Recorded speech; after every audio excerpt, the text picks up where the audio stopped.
За бүгдээрэнд нь шинэ 7 хоногийн мэндийг хүргье.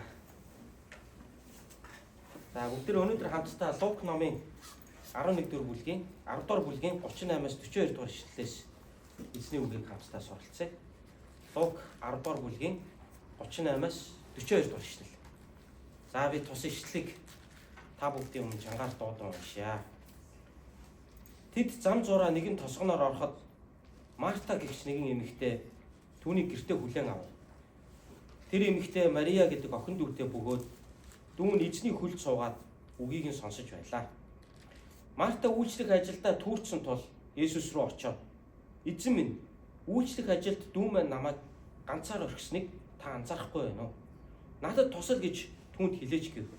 Харин эзэн "Марта, Марта, чи олон юмд санаа зовж зүдрэх юм да. Үнэндээ ганцхан л юм хэрэгтэй. Өөрөөс нь булаагдашгүй сайныг Мария сонгон авчээ" гэв. Аамен. Өнөөдөр би эзний үгийг өөрөөс тань булаагдашгүй сайныг сонгох хэмээх сэдвээр та бүхэнтэй эзний үгийг хуваалцъя. Өөрөөс тань булаагдашгүй сайныг сонгох гэдэг сэдвээр эзний үгийг та бүхэнтэй хуваалцъя. За тэгэхээр амьдралд нөгөө ач холбогдлын дараалал гэж нэг юм байдаг те. Чухал, одоо чухлын дараалал. Яг л бид нар бүх юмыг зэрэг хийж чадахгүй. Бид нар бүх юмыг бас зэрэг амжуулж чадахгүй. Тийм учраас ухаантай хүмүүс бол өөрийнхөө амьдралд аливаа зүйлийг ингээд ач холбогдлоор нь одоо эренбэлдэг, дараалалд оруулдаг. За ямар ч тохиолдолд би юуг одоо амьдралынхаа нэг номерт үргэлж тавьж явах юм бэ? За би юуг нь 2 дугаар тавих юм? Юуг нь 3 дугаар тавих юм гэж те.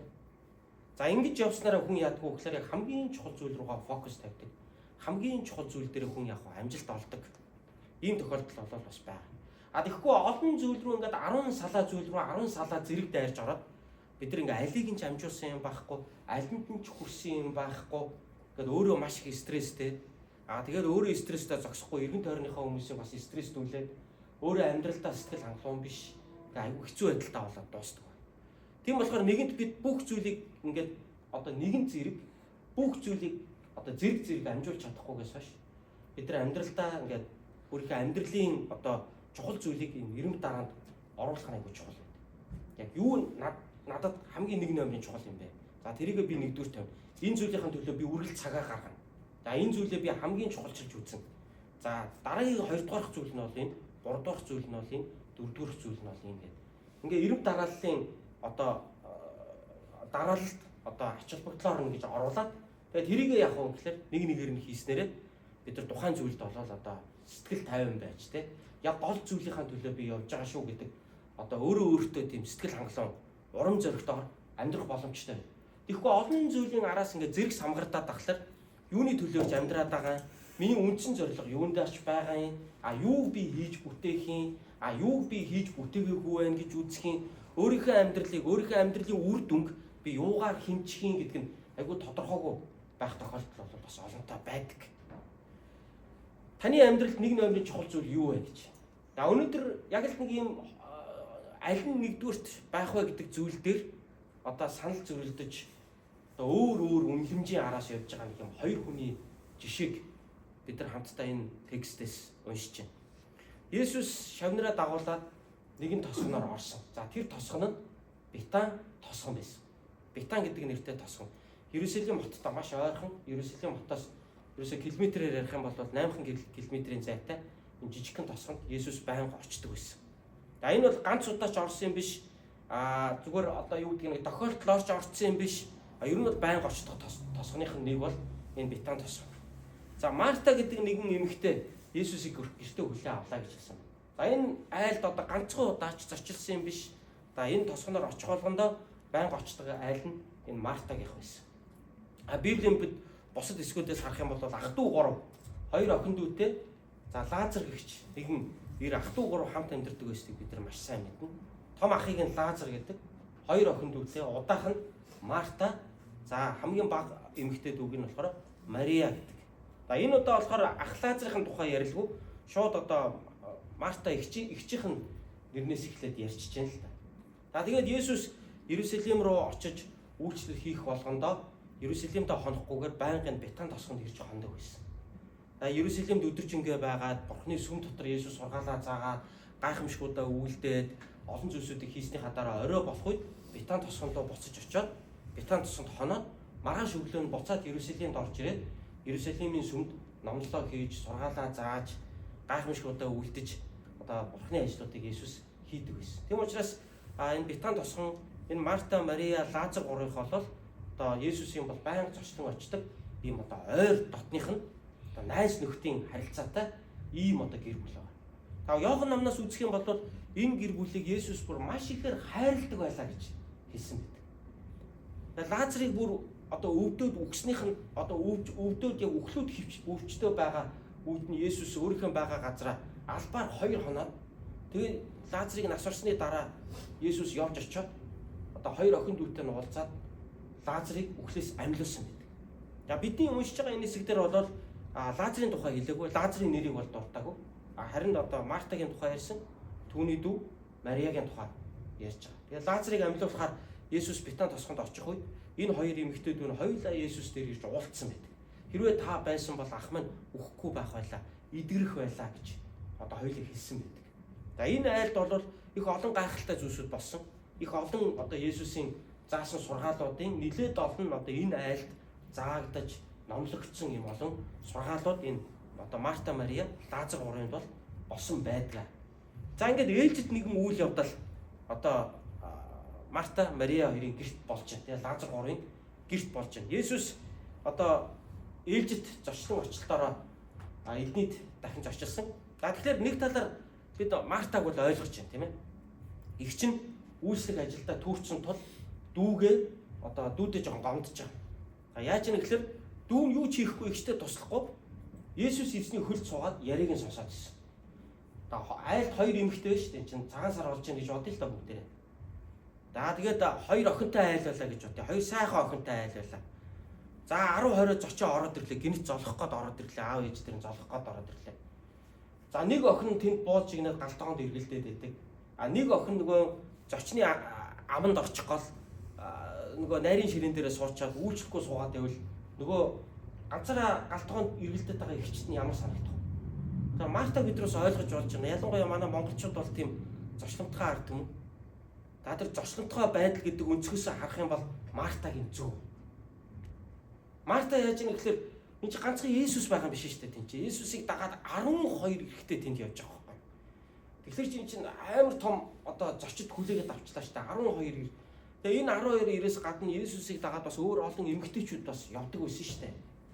Дор хаяж 20-од хүн Есүсийн хаа явсан газар үргэлж Есүсийг дагаад хамт явж исэн. Тэгэхээр энэ айлд одоо 20-од хүн ингээд гинт ороод ирлээ гэж бодъё. Тэр үед чи ямар очиж шүү гэдэг утшигмс байхгүй. Урдчилж мессеж явуулна гэж байхгүй. Урдчилж бэлдэн гэдэг ойлголт бол байхгүй шүү дээ тэр үед. Ямар ч тийм боломж байгаагүй. За бид нар тэдэн сарын тэдний өдөр тэдэн цаг танаад очих шүү гэж хийх боломж байхгүй. Шууд л яваад орж байгаа. За тэнгүүд яг шууд гурилаа зураад хоолоо хийгээд эхэлж байгаа тийм үү? Цайгаа чанаад эхэлж байгаа. Тэгэхээр Мартагийн хувьд бол ажил ямар их байсан бэ гэж. За тэгээд ороод Есүс нэг зүйлийг хийсэн. Тэр нь юу вэ гэхээр Есүс тэнд сургаал зааж ирсэн ойлгомжтой. Тийм учраас түүний дүү Мария Есүсийг хөлд суугаад үгийг сонсч ирсэн. Энэ бол зүгээр нэг явган яриа байсангүй. За зүгээр нэг ховж байсангүй. Зүгээр нэг одоо энд тэнд гисэн гин энд ингэсэн гин гэдэг одоо юу гэдгийг юм сонин сайхан байсангүй. Есүс энд бол сургаал зааж ирсэн гэдэг нь ойлгомжтой. Ер нь Есүс хаа явсан газараа сургаал зааж ирсэн. Синагогт орсон ч ихэл сургаал зааж ирсэн, айлд ороод суусан ч ихэл сургаал зааж ирсэн, гудамжинд дагалдагчрыгаа дагуулад явж ирсэн ч сургаал зааж ирсэн, нууран дээр загс барьж явахдаа ч түүгээрээ дамжуулан сургаал зааж ирсэн. За мөн хөдөө хээр явж явахдаа ч хамт идээд сууж явахдаа ч хамтдаа олон түмэнд үйлчилж явахдаа ч Есүс байнга бусдад хэрэгцээтэй зүйлсүүдийг зааж сургасаар явж исэн гэдгийг бид нар ойлгож байна. Тэгэхээр энэ цаг мөчид бол Есүс мэдээ сургаал зааж исэн. Есүсийн тэр амттай үгнээс, тэр үнэн үгнээс, тэр сурууштай үгнээс нэг талаар Мария үнэхээр салж чадахгүй сууж байгаа нь бас Мариаг ойлгоо штэ. Тийм ээ. Яагаад гэвэл чи бичлэг хийгээд үлдээхгүй штэ. Дараа нөхөө сонсчноо. Би нэг босоод нэг галтгоонд нэг жоох аяг тавг угаад ихтэй туслаахъя гэдэг тийм боломж бол байхгүй. За одоо орчин үед бол яг бид нар ингээд одоо дуу хураагаарт бичээд үлдээч чинь. Эсвэл одоо ингээд бичлэгээ хийгээд YouTube дээр байршуулж чинь. Одоо бүтэн сайн болгоо манай Нью-Йорк Монгол чуулганы маань номлолыг одоо Монгол даяар олон зуун хүн сонсож байна. Одоо сүүлийн үед бол одоо 2000 гаруй хүмүүс, за 1000 гаруй хүмүүс одоо энэ номлолыг маань сонсож байна. Бүтэн сайн болгоод би ингээл гар утсаа тавиад бичлэг хийж байгааг та нар бүгдээрээ л анзаарж байгаа шүү дээ, тий. За энийгээ тэгээд бүтэн сайнны үдээс хойш YouTube руу ингээл уншуулаад оруулна. За тэгээд бүтэн сайн юу нэгтгэхийн өглөө Монголын цагаар бол нэгтгэхийн өглөө гэхэд номлол маань YouTube дээр ингээд байшаад гараад ирдэг гэсэн. Тэнгүүд одоо нэгтгэхийн өглөө ажил төрөлдөө явж байгаа Монголд байгаа олон итгэгч нар, олон таньдаг ах дүү нар маань номлолыг маань үзэж байна. Америкаас үзэж байна, Солонгосоос бас үзэж байна. Зөндөө олон хүмүүс үзэж байна, тий. За энд яг бидэнтэй хамт байж чадаагүй ч гэсэн дараа нь энийг нөхөд үзчих, дараа нь энийг одоо нөхөө сонсчих хүмүүс бол олон байна. Тэр үед бол тийм технологийн одоо хөгжлийн үед бол очоогүй байсан үе. Тийм ээ, ямар ч дуу хураагаар байхгүй, ямар ч бичлэг байхгүй. Тэгэхээр яг нь Мария бол алтан боломжийг бол одоо алдахгүй сонсож байна л да. Тэгэхээр Есүсийн өнцгөөс харах юм бол Марияг бас буруудах боломж байхгүй. Хүний одоо хөлд суучаал яриа сонсоод байх юм. Босооч чи яваач чи тэр ихчтэй туслаач. Ихчийг хараад өрөвдөхгүй юм гэж Есүс Марияг харахтаа ерөөсөө Есүс тэгж буруудахаагүй байдаг. Яагаад гэвэл Есүсийн зааж байгаа сургаалыг үнэхээр алдахгүй хүлээж авч сонсож байгаа Мариягийн энэ сэтгэлийг Есүс бас ойлгож байгаа юм. Тийм учраас Есүсийн хувьд ихчийг нь ч буруудахаагүй, зөвтгөөгүй, Марияг ч бас буруудахаагүй. Яагаад гэвэл тэнд одоо Марта Мария хоёрын гэрт айлчлан ирсэн тэр 20 хүн байна гэж бодъё доо бүгдээ. За тэнд ах Лазар бас байсан тийм үү? Ингээ нийтдээ ингээ 20 орчим хүн тэр нэг айлын нэг юм том зочны өрөөнд нь ингээ тойроо сууцгаацсан. За ингээд Есүс тэнд бол ингээд заагаа сургаал байж исэн. За тэгэхэд одоо Марта бол ингээд орж гараад ус зөөгөл домтоо усаа байраал тэр цаатлын тасалгаанд одоо хоолоо хуураад одоо яадаг юм. Ингээд байж исэн гэж ойлгож байна. Тэгэхээр нэг талаар аль алинд нь буруугүй юм шиг. Нэг нь бол хүмүүст үйлчилж जैन зөв. Нөгөөх нь үнэхээр Бурхны үгийг сонсч जैन зөв. Гэхдээ Марта бол гомдолтой байсан. Яг тэр энэ олон хүнд үйлчлээд байхад Мария юу хийгээд байгаа юм бэ? Тэгээд одоо стресстэй. Тэр стрессэндээ болоод уурлаад тэгээ Есүсийг магадгүй ингээд сургаалаа номлож яхад нь сургаалаа ярьж яхад нь дондоор нь дастаад хэлж जैन тийм ээ. Марта үйлчлэх ажилдаа түүрсэн тул Есүс рүү очоод гэж штэ. Эзэн минь үйлчлэх ажилд маань дүү минь намайг ганцаар орхисныг та анзаарахгүй байна уу? Надад тусал гэж түүнд хэлээч гэж. Одоо багшаараа мондогдуулж байна л да. Эзнэрээ мондогдуулж байна л да. Магадгүй Мария руу ингээд нүдэрээ догсон баг. Мария нөгөөх нь анзаардгүй. Мария руу ингээд пороо шидсэн баг те. Хөөшөө юу игээ суугаад байгаа юм бэ? Нөгөөх нь ерөөсөө бүр Мартаг анзаарч байгаа ч юм алга. Тэгээд ерөөсөө бүр Есүсийн амнаас гарч байгаа үг бүрийг одоо бүр алдахгүй хичээн Мария сонсч байсан. Тийм болохоор одоо аргаа барахтай Марта яасан гэхээр Мариад одоо өөрийнхөө хэлэх гэж байгаа үгийг одоо Есүсээр дайж хэлүүлж байна. Тэгээ Есүс чи босоод ихтэй тусал хичвэл Мария ядаж босч ирээд одоо надад туслана гэж бодож штэ тий. Тэгээ заримдаа бид нар би хэлснээс та хэлээдэг үү гэдэг нэг юм зүйл байдаг штэ тий. Би хэлснээс ингээд одоо тэр хүнээр хэлүүлчихье гэдэг нэг тохиолдол бас байдаг штэ. Тэгээ миний үгийг сонсохгүй гэж магадгүй. За тэр хүний үгийг бол сонсч магадгүй гэдэг бодлоор бид нар нэг юмд нэг тэгж нэг ханддаг тохиолдол байдаг. За яг л тийм байдлаар л Марта одоо дүүдээ хандж байна л да. Есүсээр хэлүүлчихье гэж. Тэгсэн чи Есүс одоо өөдөөс нь тийм санаанд оронгүй хариулт хэлж байгаа. Өөрөө идэхгүй уухгүй юм шиг. Тэгээ Мартагийн хоол одоо бэлэн болоод ирэхин цагт Есүс өөрөө идэхгүй уухгүй юм шиг. Нэг талаар өөдөөс нь үг хэлж байна л да. Огт одоо хоол унд хэрэггүй юм шиг. Тэр айлд одоо зочлоод ороод ирсэн хүмүүс чинь нэг аягны амсар зуулах хэрэгтэй үстэй энэ чинь. Тэгэхэд одоо цаа хоол огт хэрэггүй юм шиг ярьж байна л да. Юу гэж ярьж байна гэхээр Марта чи олон юмд санаа зовж зүдрэх юм да. Үнэн дээр ганцхан юм хэрэгтэй. Өөрөөс нь булаагдашгүй сайныг Мария сонгоо авчиг гэж хэлсэн. Энэ нь юу юм бэ гэвэл Бурхны үг байсан.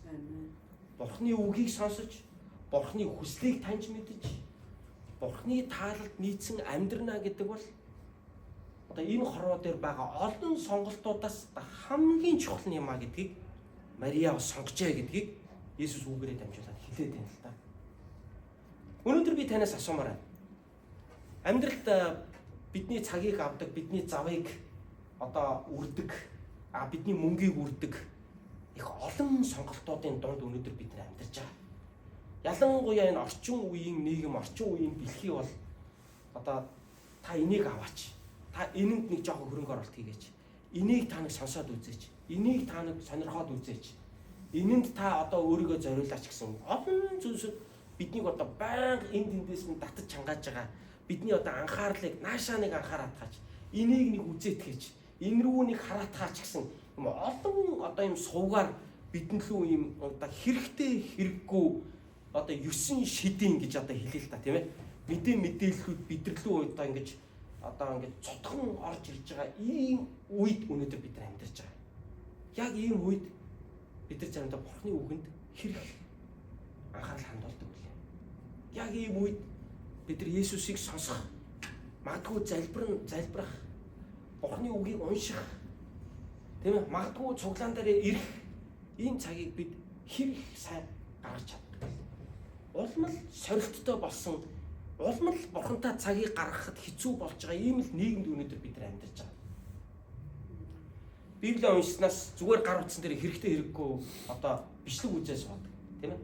Залбирснаас ховж сонсоо сууж байгаа. Тийм ээ.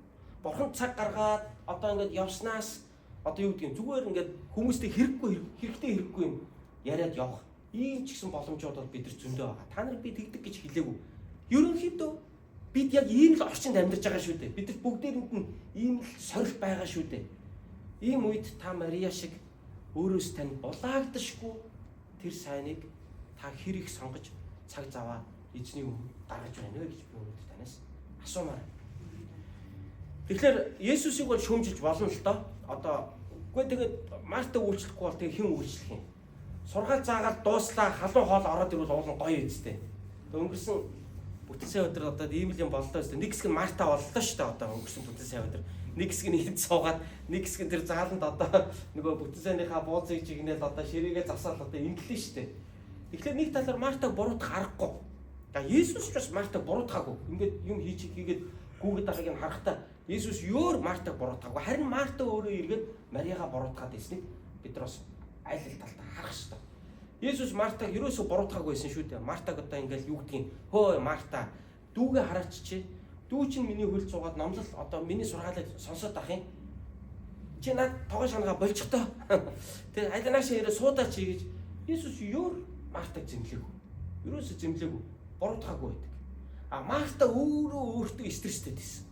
Яг өөрийнхөө сонголтондоо стресстэй байсан.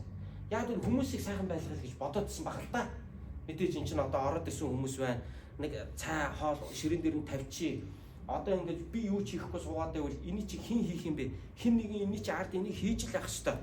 Тэгжээж Есүс яриагаа дуусгаад ирэхэд хүн бүрийн ширээн дээр хоол цай халуунаараа бэлэн гараад ирвэл сайн л гэж Марта бодож байгаа шүү дээ. Тэгэхээр Мартаг бол буруутгах арга байхгүй. Үүнтэй адилхан бид бас амьдрал зандаа яг ингэж боддог шүү дээ, тий.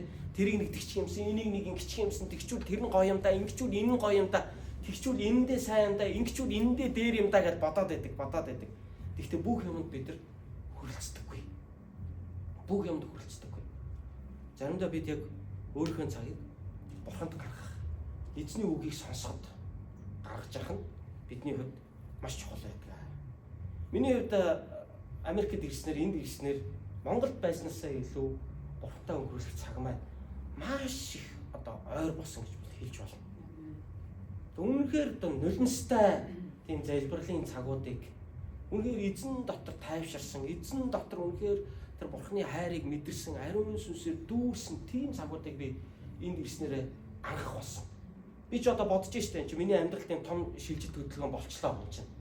За тэгээд бодож штэ энэ чи би ер нь зөв шилжилт хөдөлгөөн хийвүү. Хүн чи яадгүй гэхэл ингээд өөрийнхөө үйлдэлгээд үргэлжил зөв буруугаар шүүжээд юм байна л да хүн чинь. Тийм ээ? Би ер нь зөв юм хийвүү. Энд ирснээрээ ер нь надад ямар сайн тал байна? Ямар сул тал байна? А Монголдо байсан бол ямар тал нь сайн байх байсан бол, ямар тал нь сул байх байсан бол гэж хүн чинь ингээд байнга л өөрийгөө бодож байгаа байхгүй юм чинь. Тэр та нар ч гэсэн ингэж бодоод явж байгаа шүү дээ. Би энэ ажлыг хийснээрээ, би энд ингэж амьдарснараа, би энэ зүйлийг хийснээрээ ер нь би оноод байна уу, алдаад байна уу гэх мэтчлэн байнга л бид нар тэгж бодож байгаа. Гэтэ оноотой тал нь давж явах юм бол бид тэгээд сэтгэл хангалуун урагшилж байгаа шүү дээ, тий. Тэгээ би бас тэгж бодож байгаа байхгүй. Оноотой тал нь, давуу тал нь давж байгаа учраас тийм ээ Энэ бол Бурхны хүсэл мөн байна гэдэгт улам илүү итгэж өөрийгөө оруулж байгаа. Монголд байхад бол айгүй завгүй байсан. Яг гэвэл тэр чинь ингээд Монгол байхгүй. Таньдаг хүн олонтой. Тийм ээ, энэ тэндээс яриад ийм ч юм хэрэгтэй, тийм ч юм хэрэгтэй, энийг тэгээд өгөөч, тэрийг тэгээд өгөөч, энийг тэгээд өгөөч, тэнд ингээд нэг яваад өгөөч, энд нэг ингээд өгөөч. Сатаарах юм дэндүү олонтой. Яг гэвэл тэр чинь миний орчин байгаа байхгүй. Тийм учраас заримдаа хангалттай залбирах цагийг Бурханд гаргаж чадахгүй байх тохиолдол гарч байна. Заримдаа хангалттай эзний үгийг сонсож чадахгүй байх, түүний үгэнд анхаарал хандуулж чадахгүй байх үйл гарч байна. Харин энэ нэгснээр шинэ орчин, шинэ амьдрал. Үнэхээр одоо нөгөө өөрийнхөө гэрт биш байгаа байхгүй. Тэгэхээр би илүү эзэнт найдах хэрэгтэй болж байна. Илүү бие хичих хэрэгтэй болж байна. Илүү юу чухал вэ гэдгээ би илүү бодох хэрэгтэй болж байна. Би юунаас илүү зуурах вэ гэдгээ би илүү бодох хэрэгтэй болж байна. Яг гэвэл одоо би гэртээ биш байгаа даа шүү дээ. Гэтэ малгай тавьбал манайх гихчээр одоо миний гэр болж байна л та. Цаг хугацаа хэрэгтэй л дээ мэдээж. Гэхдээ л би хоёр дахин одоо чармах хэрэгтэй болж байгаа. Би зөв явж гэнэ үү? Би сайн байна уу? Би муу байна уу? Би яг хэрэгцээтэй зүйлийг хийж чадж байгаа юу? Би зөв зүйлдээ цагаа зарцуулж байгаа юу? Би энийг яах ёстой байлаа гэд тэр хоёр дахин илүү толгой ажиллаж байгаа. Хоёр дахин илүү магадгүй заримдаа өөрөө өөрийгөө стресстүүлдэг байх. Өөрөө өөрөөсөө ч болж марташ. Гэхдээ нэг даваа тал нь юу вэ нөхлөөр? Энэ хэрээрээ би эзэндээ л найдаа. Энэ хэрээрээ би эзэн дотроо л хорогдъё. Энэ хэрээрээ би эзэн дотроо л тайвшрая. Энэ хэрээрээ би эзнээсээ л зууръя. Би хүнд найдахгүй юм байна. Би Бурханд л найдах юм байна. Би хүний үгэнд найдахгүй юм байна. Би эзний үгэнд л найдах юм байна. Яагаад гэвэл намайг тайвшруулж байгаа. Залбирал дотор минь цорын гац сэтгэл зүрхийн минь онгойлгож байгаа зүйл Бурхантай өнгөрүүлэх тэр цаг л чухал. Энэ утгаараа аваад үзэх юм бол Мариагийн одоо сонголт бол хамгийн чухал сонголт мөн гэж энэ хэлж байгаа. Есүс хоол идэхийг үгүйсгээгүй. Есүс цаа уухыг үгүйсгээгүй. Есүс бусдад үйлчлэхийг үгүйсгээгүй. Зүгээр л хамгийн чухал нь юу вэ гэдэг л яриа энд явагдаж байгаа юм. Тэрнээс бусдад бити үйлчлэх гэсэн утгаар энийг хэлсэнгүү. Мартаг өөрийг нь буруутгах Есүс юусоо ярьсангүй. Бусдад үйлчилж хоол цай хийж тийм үү? Орсон гарсныг дайл цайлахад буруу муу тухай Есүс юусоо ярьсангүй. Гагцгүй эзний үгэнд анхаарлаа хандуулах нь ямар чухал юм бэ гэдгийг л Есүс энэ дээр онцолж байгаа. Тэрнээс бол бусд нь огт хэрэггүй. Зүгээр ингээд өдөр шөнөгүй номлол сонсоо суугаад байвал амьдрал аяндаа болчихно гэдэг утгаар Есүс юусоо энийг хэлээгүй. Хүний амьдралын хамгийн чухал зүйл гэж байдаг. Бас чухал биш зүйл гэж бас байдаг. Тийм учраас хамгийн чухал зүйл чухал биш хоёроо бид ялгаж салгадаг байх ёстой гэдгийг л Есүс хэлж байгаа юм л да. Хамгийн чухал зүйл бол Бурхны үг. Бурхны үг яагаад чухал юм бэ? Зарим хүмүүсийн хувьд бол Библи гэдэг бол нэг эртний ном. Уншаад нэг сайн ойлгохгүй юм байлээ. Яг одоо нэг монголчуудын сүсгээр бол эртний сайн судар Бурхны номд гэрт байж байгаа сайн ч гэдэг юм. Нэг юм мохор сүсгийн байдлаар зарим нь бол магадгүй хандах бах. Библи бол одоо юу гэдгийг нэг юм зүгээр нэг байж хаад илүүдэхгүй нэг хаяа нэг гаргаж харна гэдэг ч юм уу. Гэтэл үнэндээ тийм биш. Библи бидний амьдралтай холбоотой бүх зүйлийг өгүүлсэн байна. Библи дээр улс төр байна. Библи дээр гэр бүл байна. Библи дээр аав, ээж, хүүхдүүдийн хоорондын харилцаа байна. Библи дээр бизнес байна. Библи дээр дарга цэргийн харилцаа байна. Библи дээр босс ажилтан хоёрын харилцаа байна. Библи дээр бурхан хүний хоорондын харилцаа байна. Библи дээр мөнгөний тухай байна. Библи дээр энгийн харилцааны тухай байна. Библи дээр бүр хайр дурлалын тухай байна. Библи дээр бүх юм байдаг. Библийн сургууль сурж байхдаа үнэхээр миний нэг баяр хөөртэйгээр сурсан зүйл бол тэр байсан.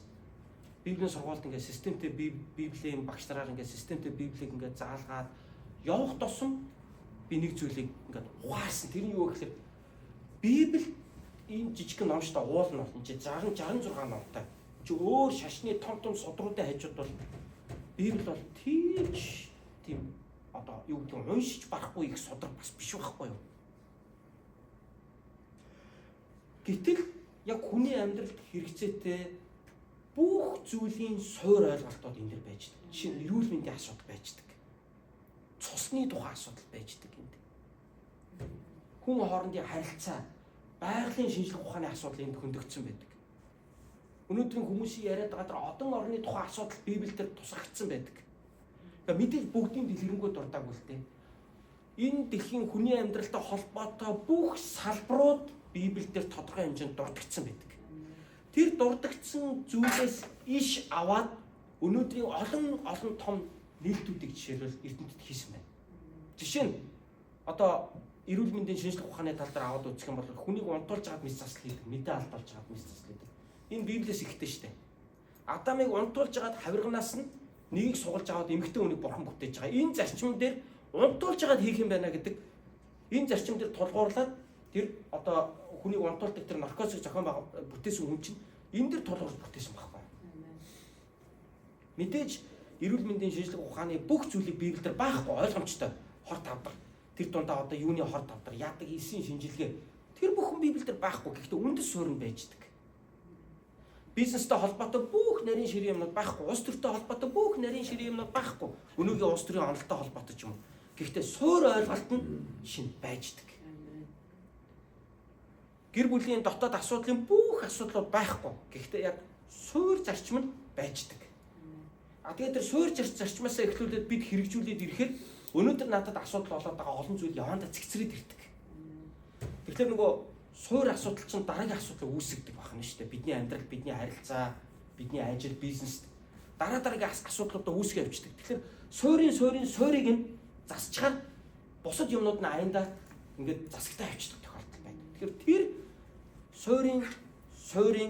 суур үндсэн зарчмуудын талаар хамгийн эрүүл зөв сургаалуудыг Библи бидэнд заасан байдаг.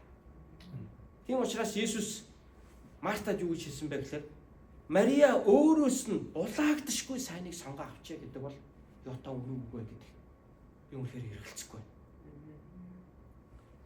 Өөрөөс нь булаагдшгүй сайныг сонгоо авчээ гэж.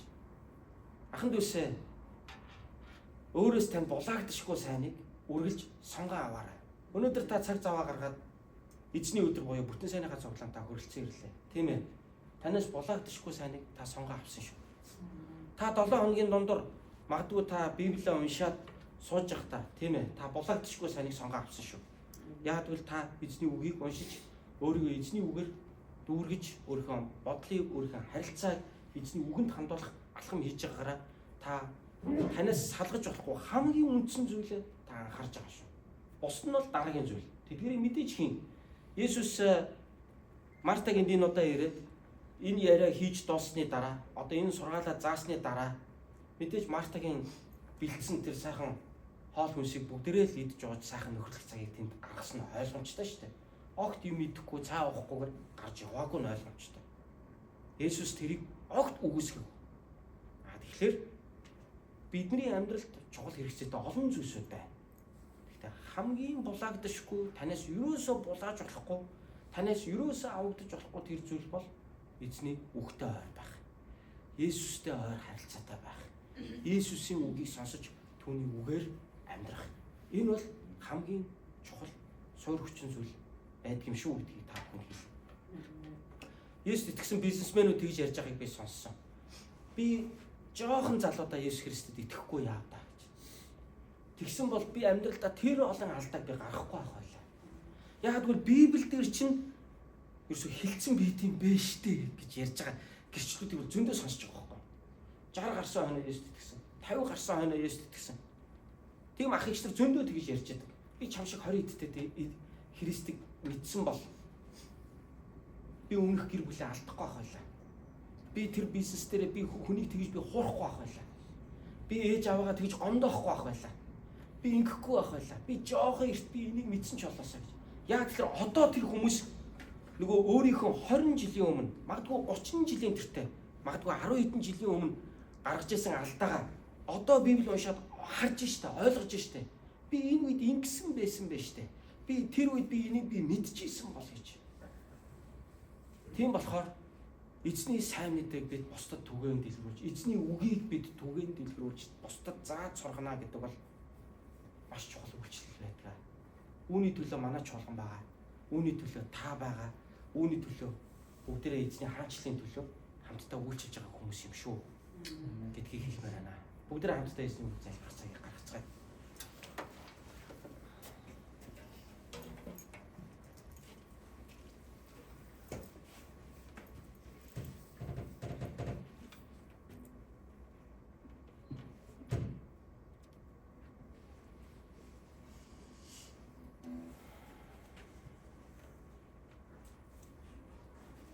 Гайхалтай их эзэн минь, та бидэнд үгээ мэдүүлж байгаад баярлалаа. Таны үгс энэ дэлхий даяар түүх болтугай, дэлгэрэх болтугай.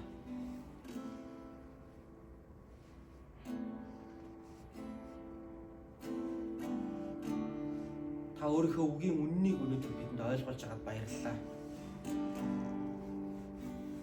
Магадгүй бид амьдралдаа алдаж хоцорсон мэдрэмжтэй байгаач та бидэнд зааж сургаж ухаарал гэмшлийг өнөөдөр өгч байгаад баярлалаа.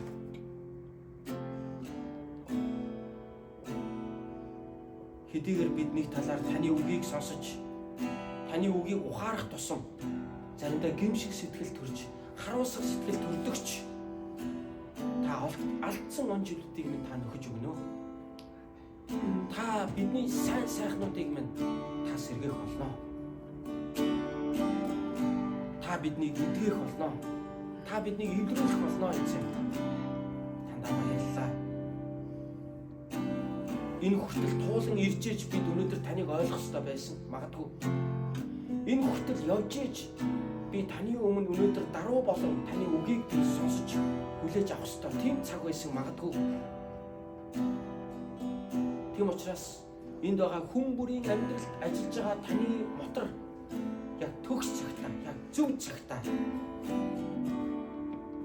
өөрийнхөө төлөвлөгөөний дагуу ажиллаж байгаа гэдэгт итгэлтэй байна эзэн. Тийм учраас та биднийг ивээгээрэй. Бид өөрсдөө цаашдынхаа амьдралдаа өөрөөсөө зайлуулагдчихгүй сайныг сонгоод таны хүсэл юу болохыг таньж мэдэн таны үг дотор таны хүслийн дагуу амьдралаа удирдуулж явахд минь та туслаарай. Таны үгийг ойлгох ойлголтыг өгөөч. Таны үгийн илчлэлтүүдийг бидэнд та илэрхийлээч.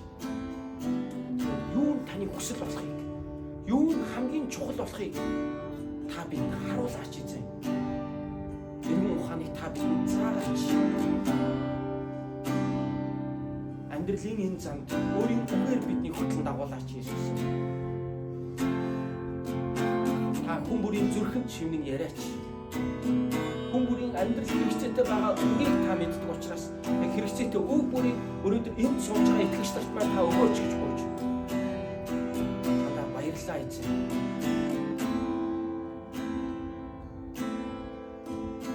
Иесусээ та ирээч. Та залбируу гуйж явахад та бидний зүрх сэтгэлд нь яриач. Гэртээ Библи нэгэд суухад яг л таны хөлд суугаад таны яриаг сонсож байсан Мария лугаа адил тэдний зүрх сэтгэлийг та нээж өгөөч. Таны үгийн амтнд бид Мария шиг болох гэж байна. Баярлалаа эзэн. Эзэн Есүсийн нэрээр талархан залбирanгуйлаа.